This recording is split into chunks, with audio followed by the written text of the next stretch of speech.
Volume 12, Chapter 2. Seeking Salvation. Part 1. A lone girl walked the kingdom's streets. There was nothing adorable about her face. There was nothing about her looks that made observers want to do a double take. However, she still drew attention, albeit in a negative sense. Her beady black eyes slanted upwards, giving the impression that she was constantly glaring at others, while the dark circles around her eyes made people think that she was the kind of person who hung around with criminals in seedy back alleys. It was useful for walking among crowds, but once she reached city gates and other such places, she would receive intensive scrutiny and searches from the local authorities. That girl, nearby Ruha, looked to the sky. Above her, the sky was covered in dark clouds, giving observers the wrong impression that it was close to dusk when it was still daytime. The heart of winter had passed, but spring was still a long way off.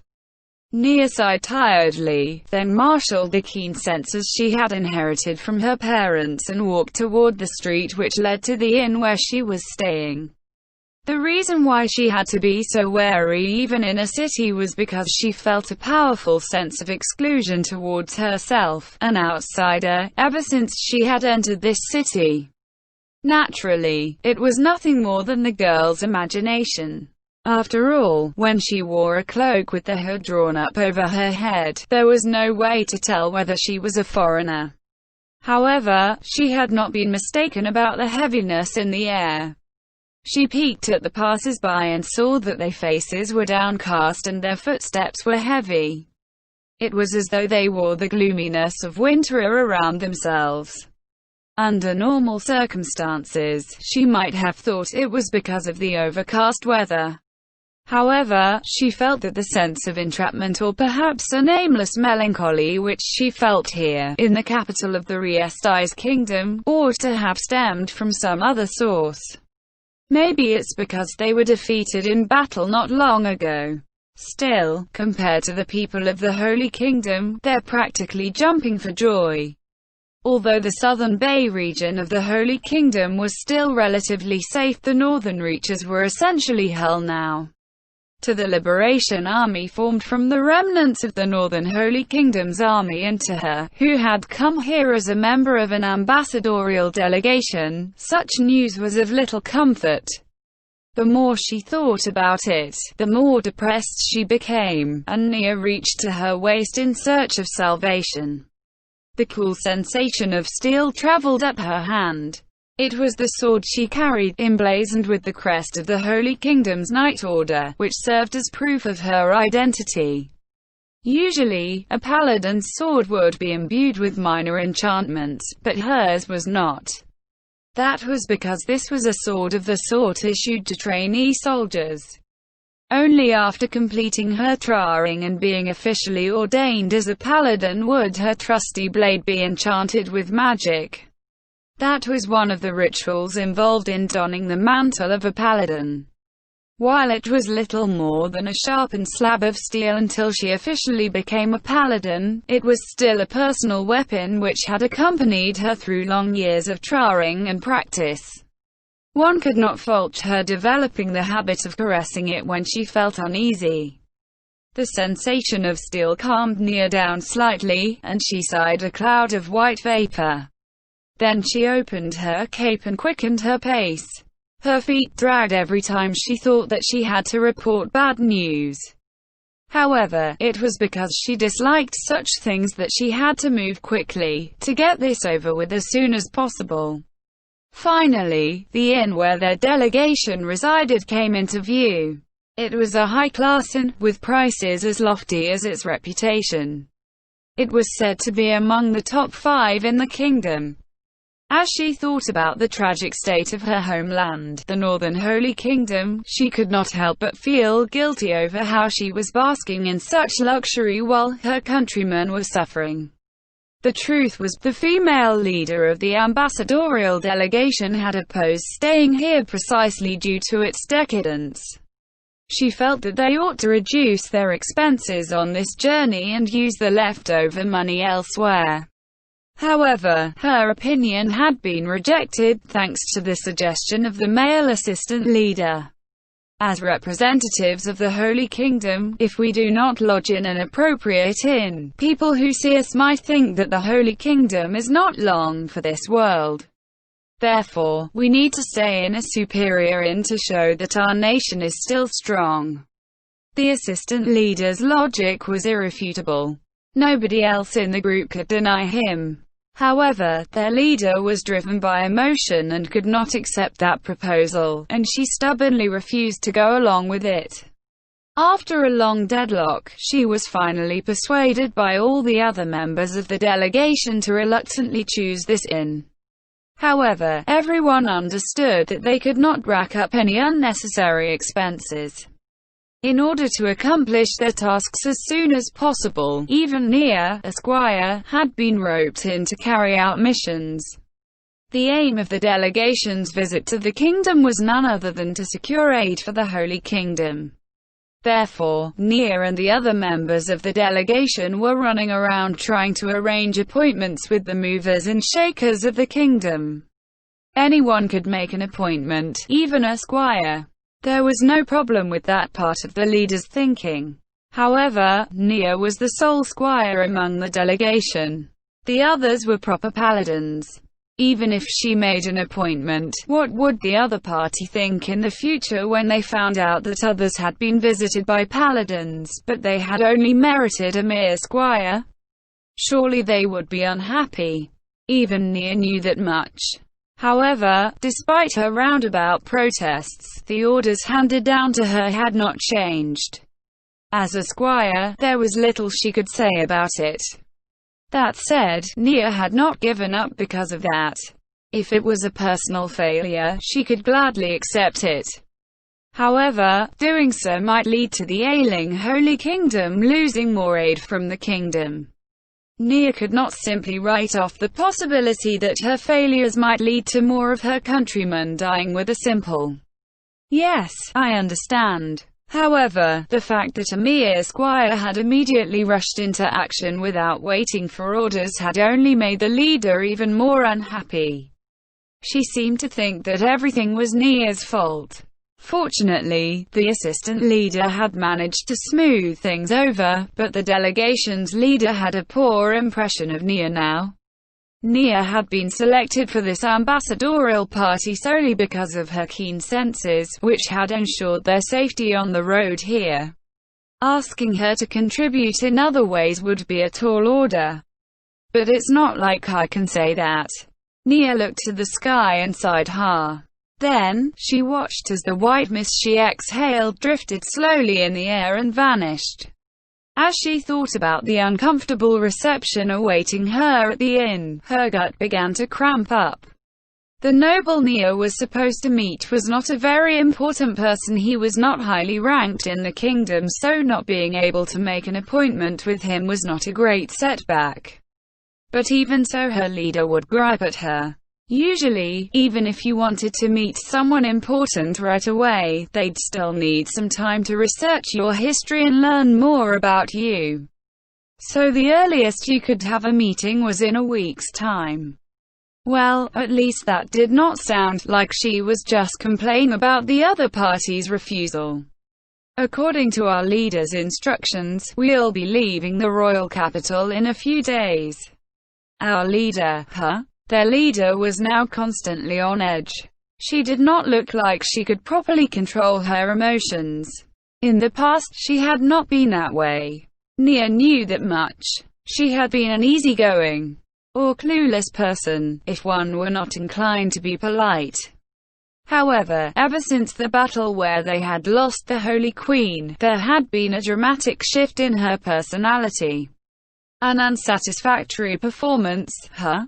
As a squire, the only thing she could do about her leader's unreasonable scoldings was to bow her head and silently accept them. Even so, this was nothing compared to how the serving people in the Holy Kingdom were struggling. All she had to do was keep her head down and weather the storm. After steeling herself for the worst, or perhaps she had given up, Nia reached the front of the inn. She took a deep breath, pulled back her hood, and then pushed open the inn's fancy doors. As one would expect of a high-class inn, she did not step into a lounge right away, but a small room. It would seem it had been designed for guests to clean the dirt off their footwear. That said, the place she had just visited was in a high-end district, much like this inn, and it had been paved with stone. Neither had it rained, so there was nothing she needed to shake off. Therefore, Nia went on to open the door before her. A gust of warm air flowed out and washed over her. The concierge lay straight ahead of where she had entered the room, while the bar was to her right, and the stairs were on her left. There were sofas used for receiving guests near them. There were no heating stoves inside the room.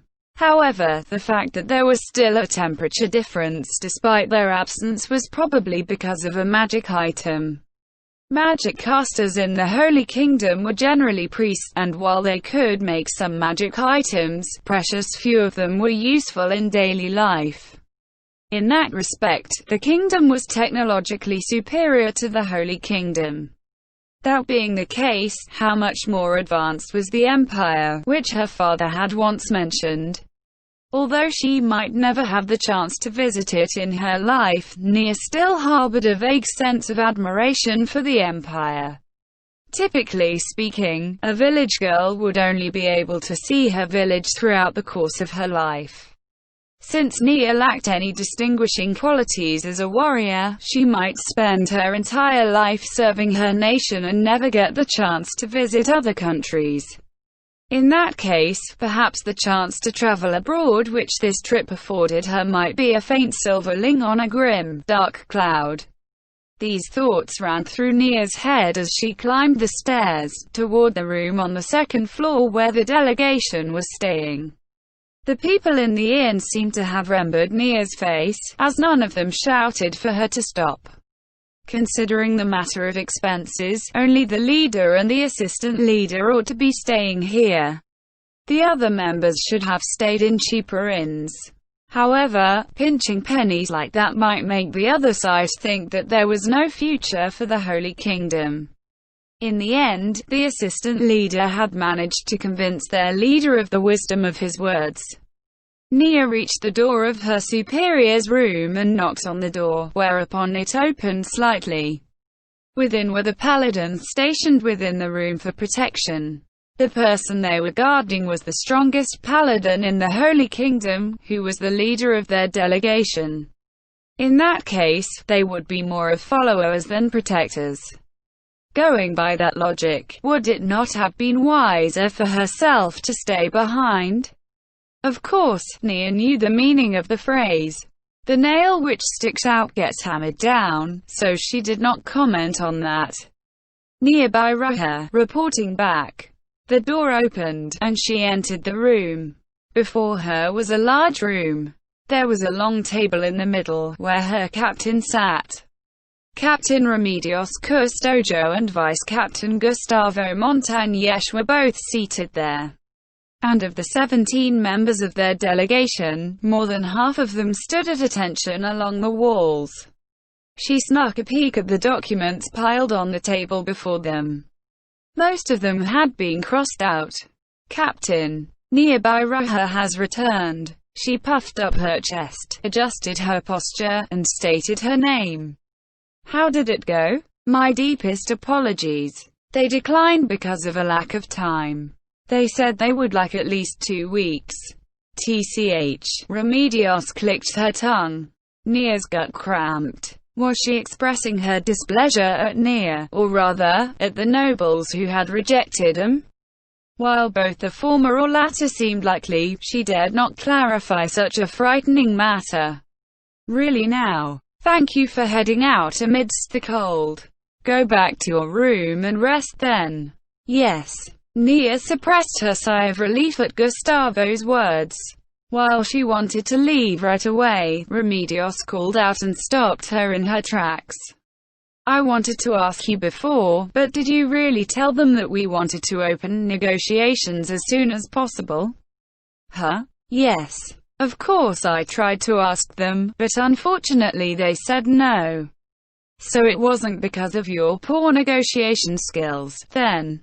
That's not true, she wanted to say, but who would dare say it? In addition, she already knew that she would not be able to escape this reprimand no matter how she answered. Captain, it is not just the nobles, she asked, who refused. Other nobles have rejected the request for a meeting in the same way. Among them were some nobles who indicated they could not lend aid to the Holy Kingdom, but who wished to speak nonetheless. Remedios glared at Gustavo, who seemed to have spoken up in order to interrupt their conversation. No words passed between them, but the tension built in the air. Nearby Roja. Yes. So she was still gunning for her, after all. While Nia had mentally rounded her shoulders in defeat, she did not express it externally, instead responding in a timid tone. Gustavo had now moved to stand between the two of them, but Remedios paid him no heed and continued glaring at Nia. While we are wasting time here, many of our people are being slaughtered by the demi-humans led by Jaldari. In addition, 4 major cities have already fallen, in addition to many more smaller and villages. The 4 cities in question were, respectively, the capital Hoburns, which housed the great cathedral that was regarded as the high temple of the Holy Kingdom's faith. The port city of Remoon, which lay to the west of the capital. The fortress city of Kalinsha, which was the closest to the wall, and the first to be attacked by the demi-humans. And then there was Pra, the city between Kalinsha and Hoburns.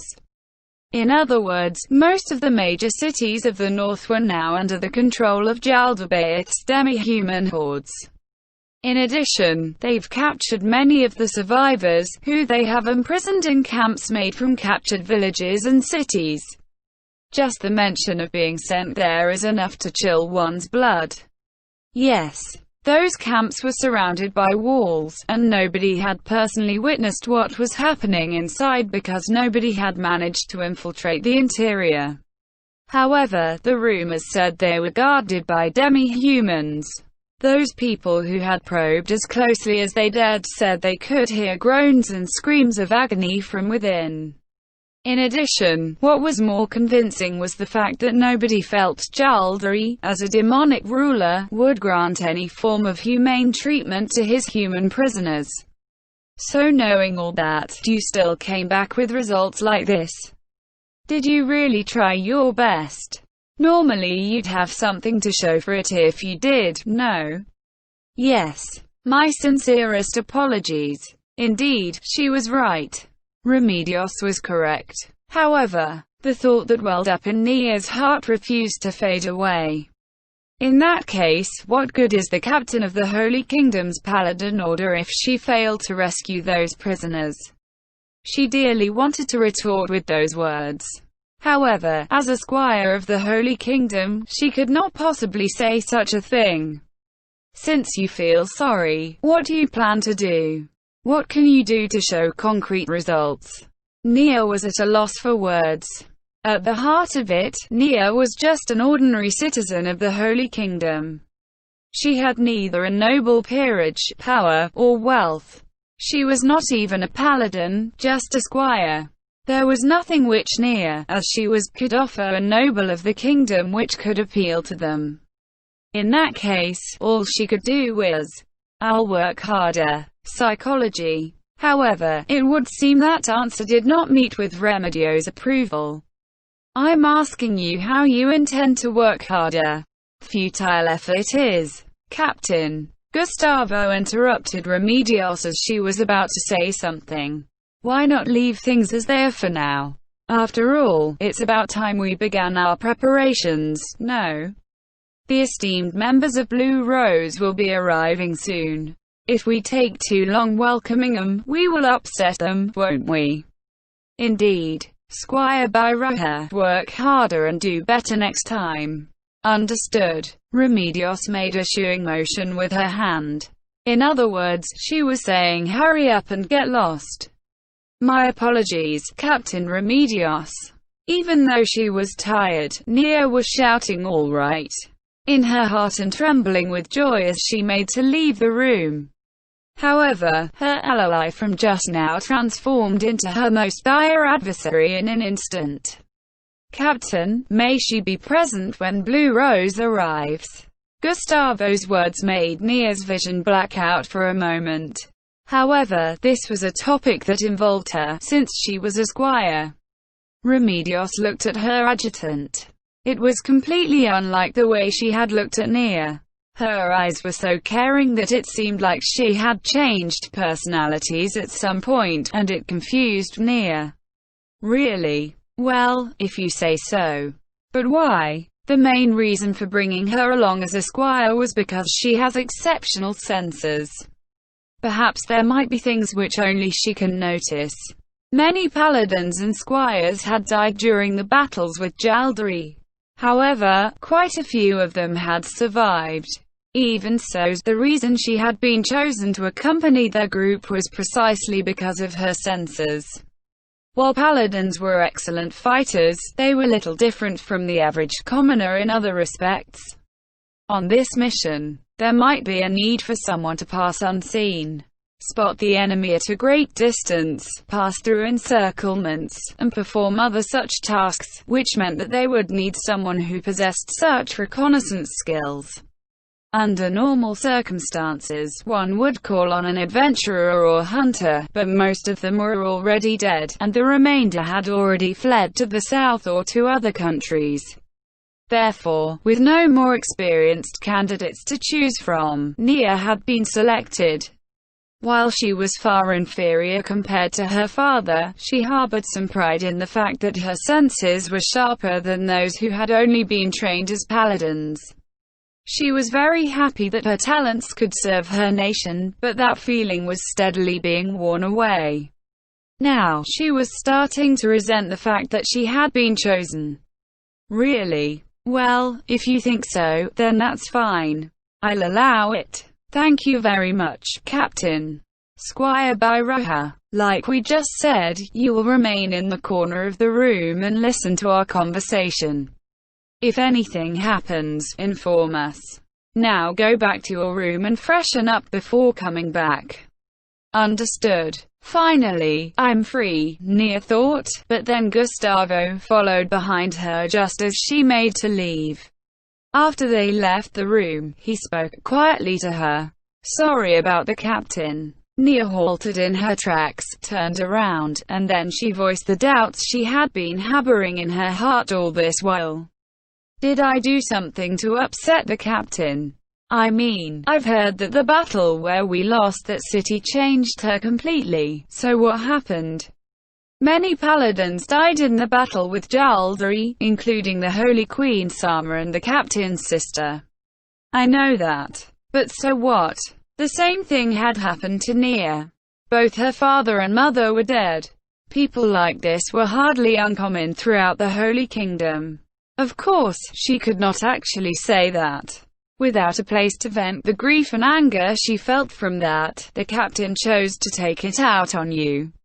I think the reason why she did not do so with us paladins was because we fought and suffered with her. What the hell, Nia grumbled in her heart. In other words, all this was because Nia had not taken part in that battle. This was just unfair. Half of Nia's fellow squires had traveled to the same city and many of them had ended up dying. The reason why Nia had not been in that half was due to her luck, and not because of any choice Nia had made. Let me also say this, please bear with it. Right now, the captain is irreplaceable to the Holy Kingdom. Even if she takes her anger out on others and gives them a hard time, then... Indeed. Gustavo looked at her with a pained look in his eyes. Anger raced through her body. She wanted to shout at him. Nia knew that woman was strong, but still, Nia had also done her part in getting him safely to the kingdom.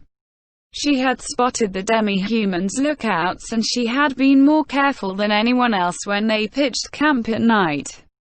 Nia had a role in getting the ambassadorial party to their destination. That being the case, Nia did not feel she was any less valuable than that woman.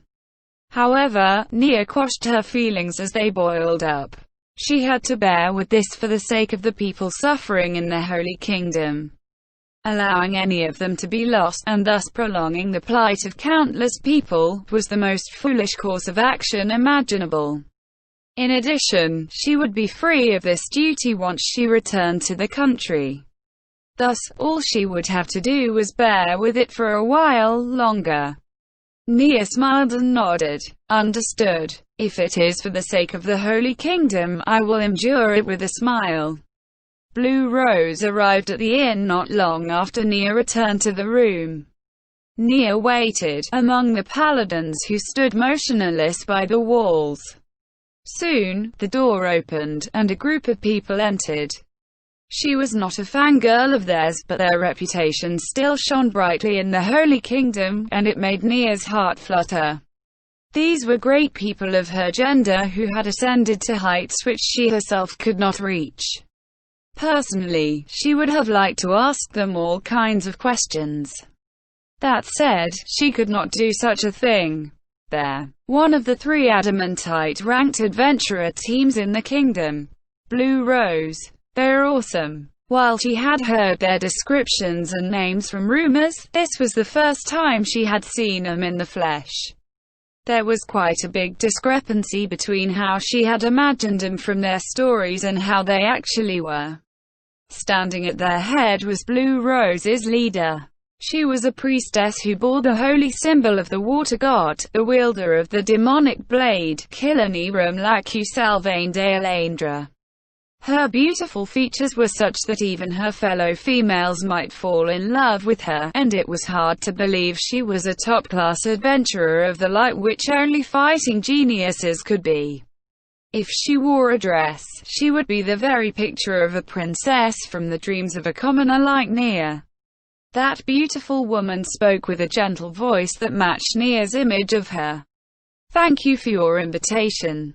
We are Blue Rose." Remedios, who had stood up to welcome him, nodded slightly to express her gratitude. "I cannot thank you enough for accepting our invitation, honored members of Blue Rose. We are the ones who are grateful to receive an invitation from the paladin who bears a holy sword and who has skills to match Remedios Custodio-sama." Their exchange contrasted Remedios' formulaic greeting and somewhat stiff tone against Lacus's natural way of speaking. It would seem she really was a noble heiress. "Ah, I'm the one who should be happy to meet the wielder of a demonic blade like yourself. Aem. Please take a seat. The people around us are all paladins of the Holy Kingdom. It would be good if we could all listen in. If there's time after that, I would like very much to see the demonic blade." "Gladly, and the chance to behold your holy sword would delight me as well." "Then, let us do as our host bids and take a seat, everyone." The members of Blue Rose each sat down in their own way. Some of them had already folded their arms and grasped their elbows. It made one wonder if their bold attitude came from knowing their strength or if they were simply acting in a manner that best fitted it. "Shall we start by introducing ourselves?" the vice-captain answered, probably to help Remedios out. "No, there's no need for that. News of your exploits has made its way around the Holy Kingdom. And while it's a little late for this, I'm the vice-captain of the Paladin Order, Gustavo Montañez." Lacus smiled gently at Gustavo's answer. "Really now? It would be good if that news was flattering." "Ah, yes. We've heard nothing but good things about you. In truth, your heroic exploits make my heart beat faster in excitement." It would seem Remedios wanted to say something, but Gustavo had interrupted her. After that, he smiled to Lacus like nothing was the matter. "That is quite pleasing. While I wish to ask about the details of those things you heard, we are here today to fulfill a request. It is not our intention to waste our client's valuable time. That being the case, let us discuss the particulars of this request." And before that, I'd like to ask the name of that girl. Nia jumped in fright as she realized one of the twin thieves was pointing at her. The other one was also looking at her in interest. The two of them ought to be the twin thieves known as Tia and Tina. Despite being members of Blue Rose, which was famed even in the Holy Kingdom, there were no rumors or tales of their deeds. They were a pair of mysterious individuals. And now those individuals were pointing at her. She felt like she had suddenly been shoved into the limelight from the shadows of an audience seat. Thoughts like why, what is this, what's happening and other such phrases bounced around inside her mind. That girl doesn't have a warrior's body. Different from our muscle heads. Oi, what was that supposed to mean? The person who had spoken up was Garen, the lady warrior who was built like a brick shithouse.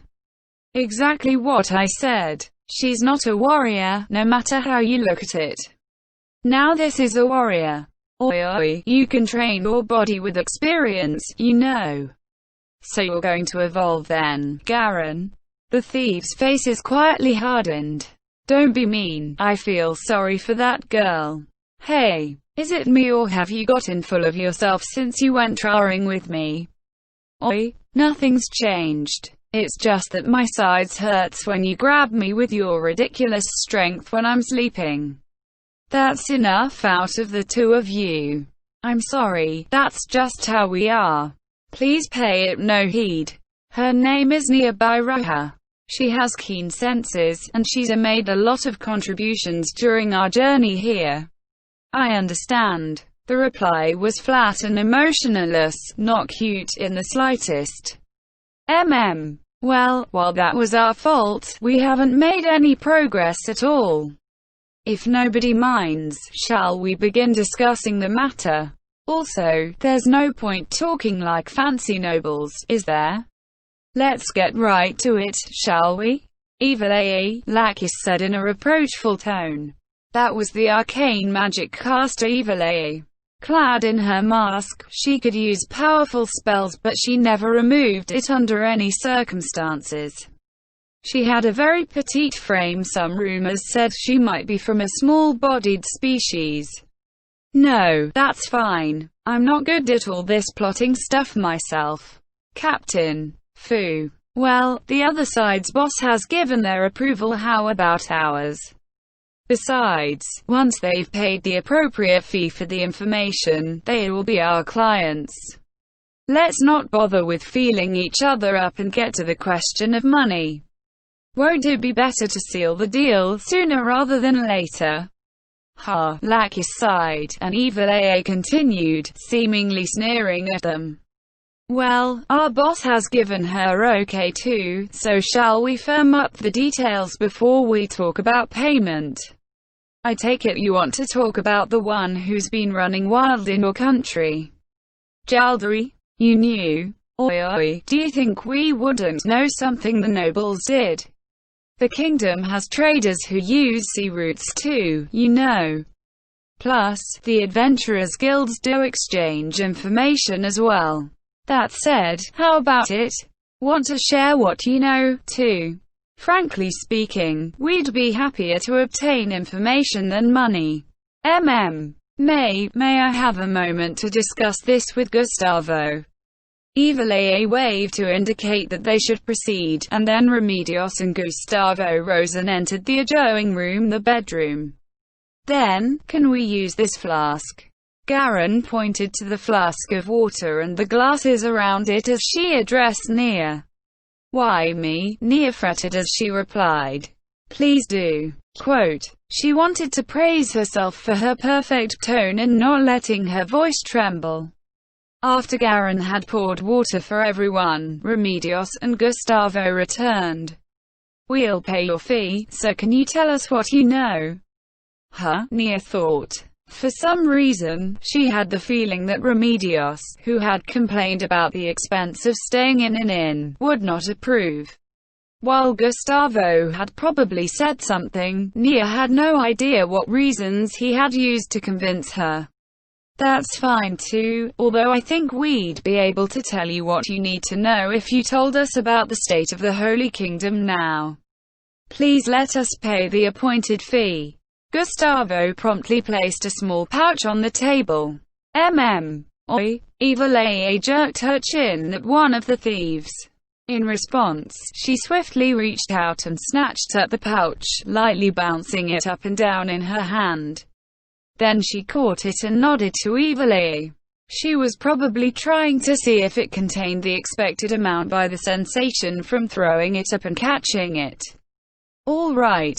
Then I, Evil, shall explain on their behalf. Although, like I said just now, asking for all the information we have about Jaldari is a bit like trying to seize a cloud. Let's start by talking about what happened in our country. But before that, I want to verify something with you. Your Jaldari looks like this, right? Evil took a pen and paper from beside the table and began drawing with fluid strokes. However, the picture she produced could only be regarded as childish scribblings at best. Remedios was about to say, "No, that's not," before one of the twins snatched back the paper and tore it in half. "What the hell are you doing?" While Evil was furious, the other twin snatched away the pen in the meantime and drew swiftly on the new piece of paper, then showed Evil the finished product. The masked magic caster muttered, "Ugu," in a disgruntled tone. The truth was, it was of far greater quality than the picture just now. His appearance was very difficult to describe with words. He was dressed in foreign clothing and wore a strange mask. After seeing the picture, Remedios angrily clenched her fists and growled like a wild beast. "That's the bastard." After seeing this, the twins and Evil ceased their feuding and turned back towards Remedios. "Then we've verified one thing, that this is the same demon. Well, if demons like that could appear one after the other, we'd be in trouble. Thank heavens for small mercies, as they say. Now, Evil then proceeded to narrate the events that had transpired in the royal capital, and Nia winced in her heart. She knew Jaldari was strong, and she knew that the demon army and that scaly demon existed, so she was not shocked by them. But the fact that there were 5 made demons who could each take on an entire adamantite-ranked adventurer team by themselves deepened her sense of utter despair. I don't think anyone spotted those made demons in the Holy Kingdom. So they're Jaldabaoth's trump card. To think he had something like that. Then, what would you estimate Jaldabaoth's difficulty rating to be? Gustavo's question caused Blue Rose to look at each other, but in the end it was still Evil who spoke on everyone's behalf. Let me get this out of the way first. This value is just a conjecture. It might be higher, it might be lower, so I hope you'll keep that in mind. We estimate that demon's difficulty to be around 200. 200. Gustavo gasped. Nia very nearly gasped as well, but she managed to resist that impulse. Some of the paladins along the walls were not so successful. Remedios was the only one to remain calm, her expression unchanged. If Nia recalled correctly, difficulty 100 monsters were not something which humans could defeat. Exactly how powerful is a rating of 200? Evil seemed to have a bit of trouble answering Remedios' direct question. While difficulty 200 beings have never appeared in the human world before. Well, old dragons would be roughly around 100. An old dragon. While I've never fought those before, would that be around the same as the guardian deity of the oceans? The guardian deity of the ocean referred to a sea dragon which dwelled in the ocean. It had 2 arms and feet and a long, thick tail that replaced its atrophied wings. It resembled a sea serpent more than a dragon, and its intellect was on par with or surpassed mankind. It was quite a benevolent being that would protect ships if it was properly venerated. Nia had the very good fortune of seeing it once, from a distance, when they had gone to Remoon on holiday. It had raised its head high above the surface of the seas, and it was a sight majestic enough to earn it the title of guardian deity. It was hard to imagine a human being could defeat such a being. Captain Remedios. If we use defeating the guardian deity as a baseline. If there were a fisherman here, he'd be giving us the stink eye. Still, that means he's twice as strong as an old dragon. Indeed, we've determined that he's stronger than the legendary demon gods who were defeated by the 13 heroes. That is to say, his appearance in the human world would be a great tragedy and multiple nations will be destroyed. That's how powerful he is. Although, I hear that when Jaldari was wreaking havoc in the kingdom, he was driven off by Morndono. That would mean Morndono must be just as powerful, right? Remedios swallowed, and then continued. Or does that mean he used some kind of special item when defeating Jaldari? That was when Evil Eye's attitude changed. Nia could not see her face, but she had the feeling that her face was flushing under that mask of hers. I don't think he used any such item. However, Morn-sama fought magnificently when he duelled Jaldari.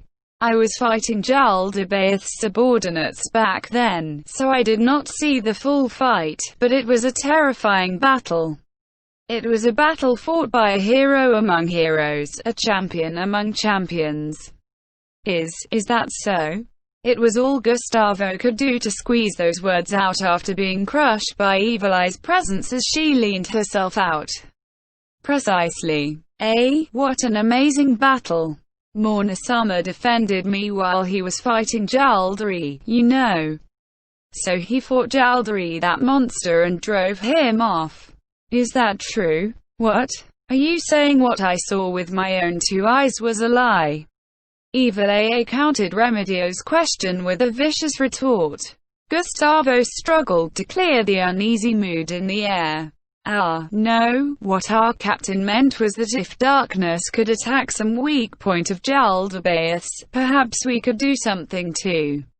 I apologize for not clarifying. No, we should be apologizing for the immature tone our Evil Eye is taking with a client. That reply came from Lacuse. What was this when the 2 main players were sidelined and their supporting cast went on to smooth things out between themselves? Well, assuming Jaldari really does have some weak point, Morn-sama must have won by attacking it. Still, it's hard to imagine a demon like that would leave his weaknesses unguarded. Indeed, perhaps he used an item or a subordinate to make up for it. While this was the first time she had heard of the maid demons, Jaldari had several powerful demon minions. After questioning demi-human captives, they knew there were at least 3 of them. There was the demon who ruled the wilderness where the demi-humans lived. There was the demon who ruled the port city of Remoon. And then, there was the scaly demon who commanded the demi-human army. So, can you tell us in detail about that scaly demon you mentioned earlier? That's right. Can you tell us what abilities it has? Yes, I fought it before, so I'll take Evil Eye's place and describe it in detail. She described its abilities and how they fought it. Lacuse's tale ended with Brain and Glauserman on Gazef's level slaying that demon. That's strange. Jaldari hasn't made any movements after conquering the Holy Kingdom's capital, but that scaly demon's been commanding the demi-human armies in his place.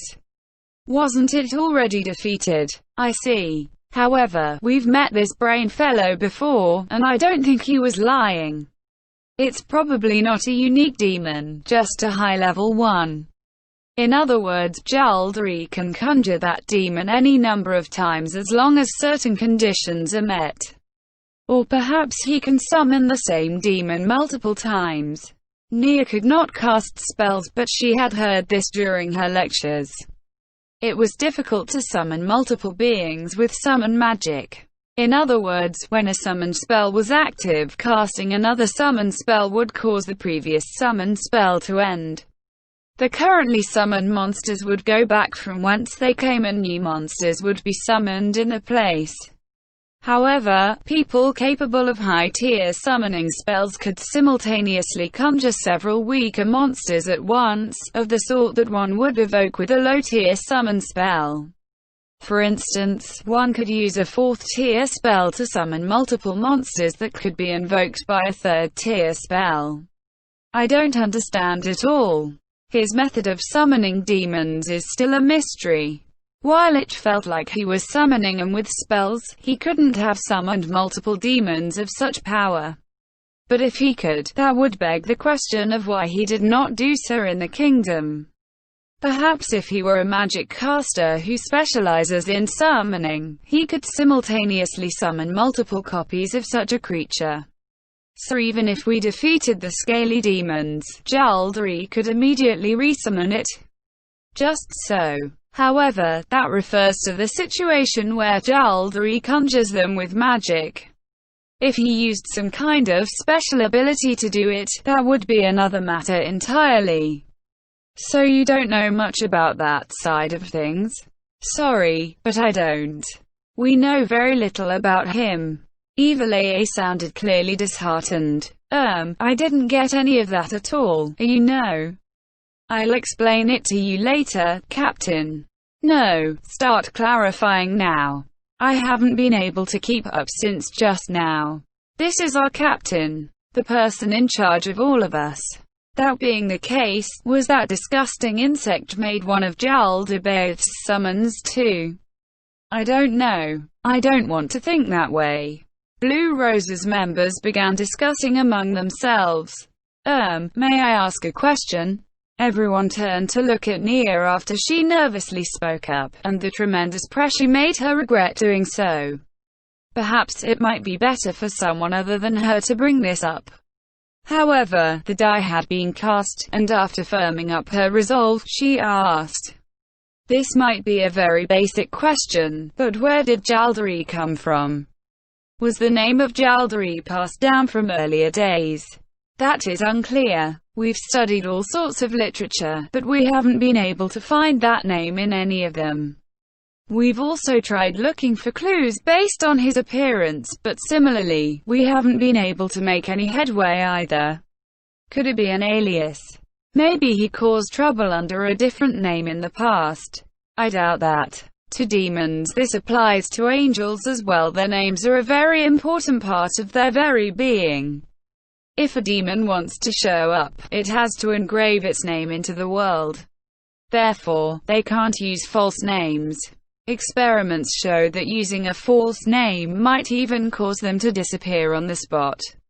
Nia knew next to nothing about demons and angels, but if an adamantite-ranked magic caster said so, then that ought to be the case.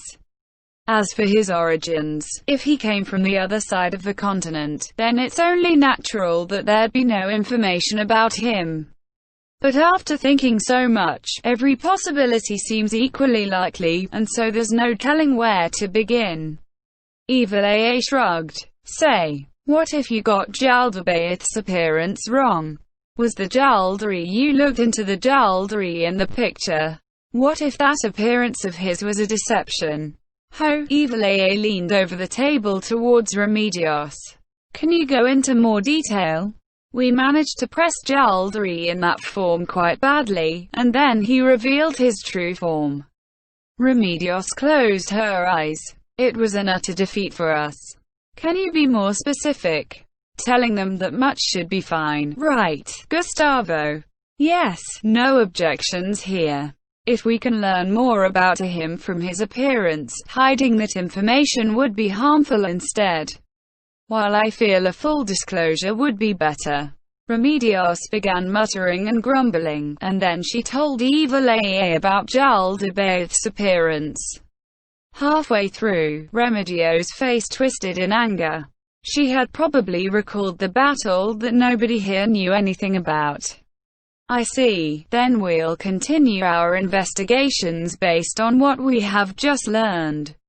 We'll keep you informed with our findings, so could you tell us if you wish to stay in the city? We haven't decided that yet. In any case, does that mean you do not know anything about that form of his? Lacuse, do you remember? Lacuse shook her head. That's how it is. Sorry. I understand. Then, after we make our decision, we will contact you immediately. But in that case, we'll have to consider the worst-case scenario, the possibility that his appearance in the kingdom was intended to create a false impression, so he deliberately refrained from showing his true power. In other words, our country was Jaldabaoth's true objective, and that he had some other plan for the kingdom. Perhaps, if the kingdom was his main priority, he would have shown his true form like he did in the Holy Kingdom, no? Or was it because he was startled by Mornsama's strength, and chose to protect his true identity rather than let his plan be ruined? I really don't want to think that's the case. Evil Eye's words left the room in a gloomy silence, so profound that even the faint sounds of breathing seemed very loud. Who would speak first? In this tense atmosphere, Lacuse proved her bravery. Now then, let me say again, we're in the same boat as you. We want to know more about Jaldari. Frankly speaking, everything we've learned is basically analysis from our encounter with him. We have no inkling of Jaldabaoth's aims, true identity, or abilities. Maybe we could summon demons to learn about Jaldari. But that will stain the soul. And even if we summon low-ranking demons, it's quite likely that they won't know anything about high-ranking demons. In that case, we'll need to contact a summoning adept. Unfortunately, we don't know anyone who's good at summoning demons. Evil Eye had been the first one to supplement Lacuse's words, followed by one of the twins. Surely, nobody would, at least not under usual circumstances, Nia mused. Diabolists were typically evil beings. Unfortunately, very few of them were powerful in their own right. That was because most of the time, they either destroyed themselves or they were slain by death squads. Of course, there might be some experts in the field who had submersed themselves into the darkness, but they typically hid themselves and did not make friends. Still, just waiting there to die is very frustrating. The next time that monster comes to the kingdom, I want to make him weep with my own two hands. In order to do that, I need to learn as much as I can about him. Also, he was not leading any demi-humans in the kingdom. If he recruited the demi-humans due to his failure in the kingdom, then we'll need to be even more wary of him. Those words were spoken by Garen, and then the other twin. Is that why you wanted to know what we knew? Everyone in Blue Rose nodded. Lacuse summed up for them. We'll pay a sum equal to the fees we'd receive for a similar request. Captain, may I handle the upcoming negotiations? Remedios immediately agreed with Gustavo's question. In place of money, we would like some other form of payment. What is it? While we would like to meet your wishes, we can't do everything. However, if you want to make contact with powerful nobles, that could be arranged. Is that so? Thank you very much. However, we were not thinking of that. Could you come to our country and fight alongside us? The room was silent once more. It lasted several seconds. No, perhaps it was longer. The next sound they heard was that of Lacuse leaning on her chair. I am very sorry, but we cannot offer that form of payment. We're gathering intelligence because we don't want to die. Doing that would be counter to our purposes. Evil Eye shrugged, as if to say there was nothing that could be done about it. We won't ask you to fight Jaldari. All you need to do is wait in the rear and help with healing magic. Bullshit. You don't have the luxury of doing that. Garen's words left him speechless. She was correct. The northern half of the Holy Kingdom was now subjugated by Jaldabaoth's beastmen, and all they could do was mount a feeble resistance. Many of the people had been incarcerated in camps, and the serving paladins were hidden in caves as defeated soldiers. No, that's not the case. We stopped the demi-human advance in the nick of time. They still held the south, where the army and Jaldabaoth's forces were staring each other down, so saying that they were at the edge of extinction might be accurate. To Nia, who knew what was going on, Gustavo's words sounded more like lies than the truth. "Can you come, in that case?" "I refuse." Remedios sat up to ask her question, and Evil flatly rejected it. Given the way everyone in Blue Rose remained silent, she was most definitely not alone in her opinion. They must have all felt the same way. Frankly speaking, we might have stopped them in the nick of time, but we're also at the end of our rope. The Holy Kingdom is in ruins, but the southern troops are still intact. However, they alone won't be enough to beat Jaldari. Gustavo poured a glass of water for himself, drank from it, and then continued. "The reason why we haven't been completely conquered yet is because the Navy has been pinning down Jaldabaoth's army on the northern coastline and holding him off. If Jaldari manages to figure out some way to deal with that and advances his troops to the south, they won't be able to offer the slightest bit of resistance." However, that was the thinking of a man from the north, who knew Jaldabaoth's power. The people of the south would probably have different plans. For instance, driving off Jaldari with their own might. While part of the reason for that was because they had not shared their intelligence, it was also due to the long-standing feud between the north and the south. From the start, many of the nobles in the south had always protested the fact that a woman skipping AEAD of her elder brother was to be crowned as Holy Queen for the first time in history. For that reason, in order to avoid a rift between the north and the south, the former Holy Queen ignored even such baseless allegations as the Holy Queen assumed her position because she had something going on with the temples, and she was secretly assisted by Keralt Custodio. After that, the South did not escalate matters any further and thus a full-scale confrontation was averted, but that was only because the North and South had been in a balance of power. Now that the North was in ruins, the South no longer had any reason to hold themselves back anymore. Thus, the South began snubbing the North now. Even in the face of Jaldabaoth's invasion, the humans still bore grudges against each other. Nia simply found that laughable. In addition, there were whispers of a power struggle for the position of the next Holy King, and it only served to make Nia, a commoner, even more unhappy. That's quite bad. Indeed. The Navy has very few assets which can do battle against flying demons, and their battles have taken a terrible toll on them. If this keeps up, they won't be able to hold off Jaldabaoth's army forever. We need strength to overcome this situation. Please, I beg you, lend your strength to us. All we need is a month or two. We can pay anything you want. I beg you, please save the Holy Kingdom. As Gustavo bowed his head to them, Nia and the other paladins went, "Please," and bowed as well. The room was silent once more, and then Lacus's voice spread through it. "Please, raise your heads. And I am very sorry, but we cannot go to the Holy Kingdom." "Why?" Nia jerked her head up at the sudden shout from Remedios. She saw Remedios had risen from her seat and was glaring at Lacus.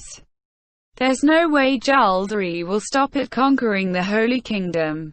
He'll gather his strength there and then invade the kingdom, you know. If you don't beat him now, he'll become even stronger in future." "You are correct.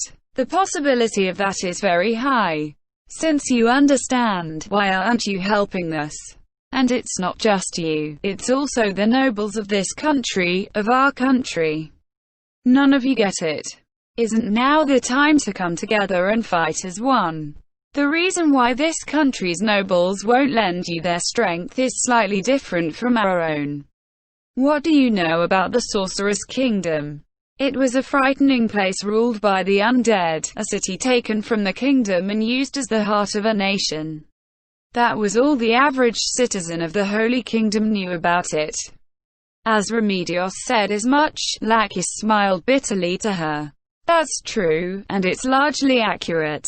But it's wrong in some places.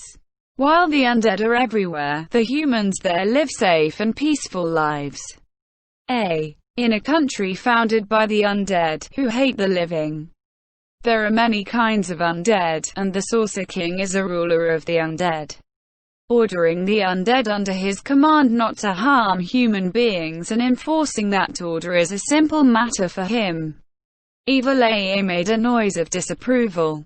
Evil anyway, we still have the Sorceress Kingdom before our eyes to deal with, so it's hard for them to aid our country. Also, a lot of people perished during the battle with the Sorceress Kingdom, which will have grave consequences in the future. The nobles who appear so well off are hardly as well-to-do as you might think. Even so, isn't Jaldari a problem that should be taken care of as soon as possible? The fact is, countless people are suffering because of Jaldari. And the sorceress whatever hasn't harmed anyone, has he? Fighting on two fronts at once while you're exhausted is very dangerous. I trust I don't need to tell you that, right? Remedios shut her mouth. Also, it's the same with us. 2 of us were killed in combat with Jaldari, and while they were resurrected from the dead, they still have not regained their full strength yet. If we invade Jaldabaoth's territory in this state, we might all end up being killed. Didn't Gustavo say that you wouldn't need to fight Jaldari? What the heck, she actually believed that. Tia. Excuse me. I'm very sorry, but I don't think things will turn out as you imagine. So long as it involves the risk of facing Jaldari, we will refuse this job. We need to become stronger than we are now in order to prepare for the future. This is just a hypothesis, but we need to get ready in case Jaldari decides to attack the kingdom once more. The faces of every member of Blue Rose were unmoved. It would seem they could not be swayed. Soon, Remedios managed to squeeze a few words out. Then, who else is there who can save our country? Blue Rose's members looked at each other. There's only one person, Evil replied. Or rather, he's the person you should have gone to in the first place, no? Who's that? Morn Sama, of course. The Morn Sama who beat off Jaldari. Oh. Did he? A moment, Captain Custodio. If I'm not wrong, you've heard, haven't you? Yes, Morn Sama is now in the Sorceress Kingdom and is one of the Saucer King's subordinates. Therefore, you will most likely have to convince the Saucer King to help you.